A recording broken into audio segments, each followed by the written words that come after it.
to use mouse on Android without app. So let's see. First, open phone setting. Here you can search or find accessibility. Here you can see accessibility. Open this. Then interaction and dexterity. Open this. Turn on assistant menu. Allow this. In this way you can see assistant menu show successfully.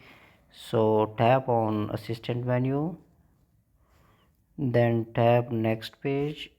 Here you can see cursor. Tap on cursor, so mouse is open.